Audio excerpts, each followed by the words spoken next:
دور ہے صنعتی انقلاب نے چیزوں کو آسمان تک پہنچا دیا ہے۔ پچھلی انسانی تاریخ میں صنعت ایسی ترقی یافتہ نہیں تھی۔ 17ویں صدی سے جب سائنسی اور صنعتی انقلاب آیا، اس کے نتیجے میں صنعت نے بے شمار نئے مسائل پیدا کر دیے۔ ان مسائل میں سے ایک مسئلہ یہ ہے کہ دنیا میں جیلاٹین بنایا جاتا ہے۔ یہ جیلاٹین جو ہے وہ کولاجن سے بنتا ہے۔ کولاجن جو ہے وہ یا تو پھلوں سے نکالا جاتا ہے یا سبزیوں سے نکالا جاتا ہے، اور زیادہ تر کولاجن جو ہے وہ جانور کی ہڈیوں سے نکالا ہوا گودا ہے۔ یہ جانور کی ہڈیوں سے نکالا ہوا گودا کولاجن بنتا ہے۔ کولاجن کے بعد پھر ایک لمبے پروسیس سے گزارنے کے بعد پھر یہ جیلاٹین بنتا ہے، اور یہ جیلاٹین جو ہے یہ تقریباً 500 دوائیوں میں استعمال ہوتا ہے، اور تقریباً 250-300 لوشنوں کے اندر یہ بھی استعمال ہوتا ہے۔ کیپسول کا کور بھی وہی ہے، اور بہت سارے ٹیبلٹس کے اوپر بھی یہی کور ہوتا ہے۔ اب اس کو حلال مانا جائے تو کیسے، جبکہ وہ مردار جانور کی ہڈیوں سے لیا ہوا گودا ہے؟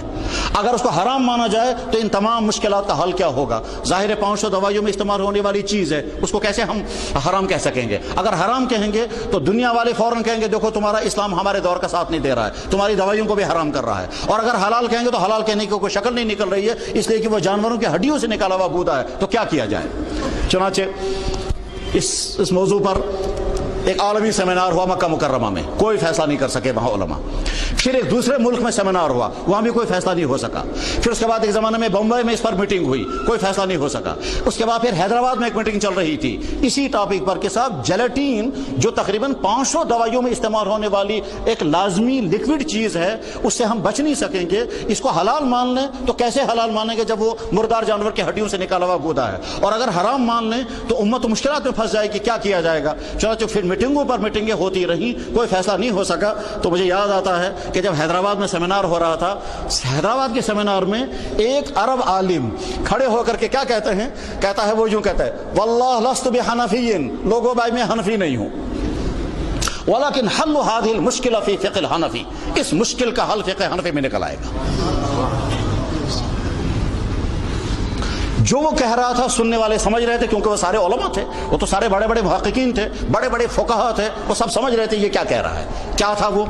امام حنیفہ رحمہ اللہ تعالیٰ کے فقہ حنفی میں ایک اصول ہے، وہ اصول یہ ہے کہ کسی چیز کی حقیقت اگر بدل جائے تو اس کا شرعی حکم بھی بدل جاتا ہے۔ تبدیلی ماہیت کے نتیجے میں تبدیلی احکام ہو جاتے ہیں، انقلاب ماہیت کے نتیجے میں حکم بھی بدل جاتا ہے۔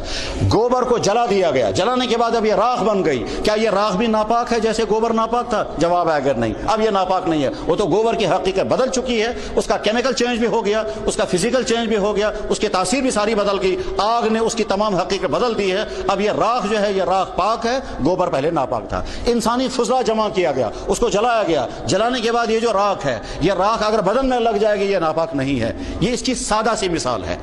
انقلاب حقیقت سے احکام بدل جاتے ہیں۔ یہ اصول کہاں سے لیا تھا امام حنیفہ نے؟ یہ اصول لیا ہے حدیث سے، اور وہ حدیث ہے حدیث بریرہ۔ حضرت بریرہ رضی اللہ تعالیٰ عنہ حضور نبی علیہ السلام کے گھر میں ایک باندی تھی، آزاد شدہ باندی تھی۔ ایک مرتبہ حضور گھر میں تشریف لائے تو جب کھانے کے لیے بیٹھے تو حضور کی خدمت میں کوئی سیدھا سادہ کھانا پیش کیا گیا، تو آپ نے فرمایا کہ جس وقت میں اندر آیا تھا اس وقت گوشت کی خوشبو آ رہی تھی، سو ماز کا دھو، وہ گوشت کہاں رکھا گیا؟ تو حضرت عائشہ رضی اللہ عنہ نے عرض کیا کہ حضرت وہ تو بریرہ کو کسی نے صدقہ دیا تھا، تو اس لیے صدقے کا گوشت آپ نہیں کھاتے ہیں؟ تو حضور نے فرمایا صدقہ بریرہ کو دیا گیا، بریرہ جب ہم کو کھلائے گی تو اس کی طرف سے ہم کو تحفہ ہوگا، باقی صدقۃ ولنا ہدیۃ، تیرے لیے یہ صدقہ ہوگا، ہمارے لیے ہدیہ ہوگا۔ امام صاحب نے فرما دیکھا وہاں سے یہاں تک چیز آئی، اس کی حقیقت بدل گئی، یہاں سے یہاں تک یہ زکات تھی، یہاں سے آگے یہ فدیہ بن گیا۔ اسی سے اصول نکال کر کہا تبدیلی حقیقت سے تبدیلی ماہیت سے تبدیلی حکم ہو جاتا ہے۔ چنانچہ اس اصول کو منطبق کیا گیا۔ اب جب دیکھا گیا چند سائنس کے ماہرین کو لایا گیا تھا، اس میں ایک سعودیہ کے عالم بھی تھے، اسی طرح سے ایک دلی کے ایک بہت بڑے سائنٹسٹ ہیں ڈاکٹر اسلم پرویز، وہ بھی تھے۔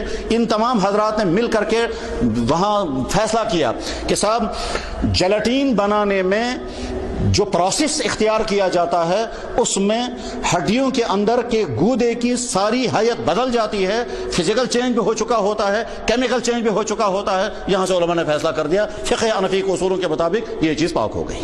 چنانچہ کپسول کا کور اسی کا وہ کپسول کا کور جو وہ وہی ہوتا ہے، اور یہ جو لوشن لگائے جاتے ہیں اور یہ جو عورتیں گھونٹوں پر لگاتے ہیں وہ لالی، اور اسی طرح سے ناخنوں پر جو لگایا جاتا ہے وہ سارا وہی ہوتا ہے۔ اس طرح سے فقہ حنفی کے نتیجے میں وہ مسئلہ حل ہوا جس کی ساری دنیا کے چاروں فقہا کے ماننے والے گھٹنے ٹیک کر بیٹھے تھے، حل نہیں نکل رہا تھا کچھ۔ امام حنیفہ رحمہ اللہ تعالیٰ کا کارنامہ یہی ہے کہ آپ نے دنیا کے انسانوں کے سامنے وہ فقہی ضابطہ پیش کر دیا جس کے نتیجے میں دین آسان سے آسان تر ہو گیا۔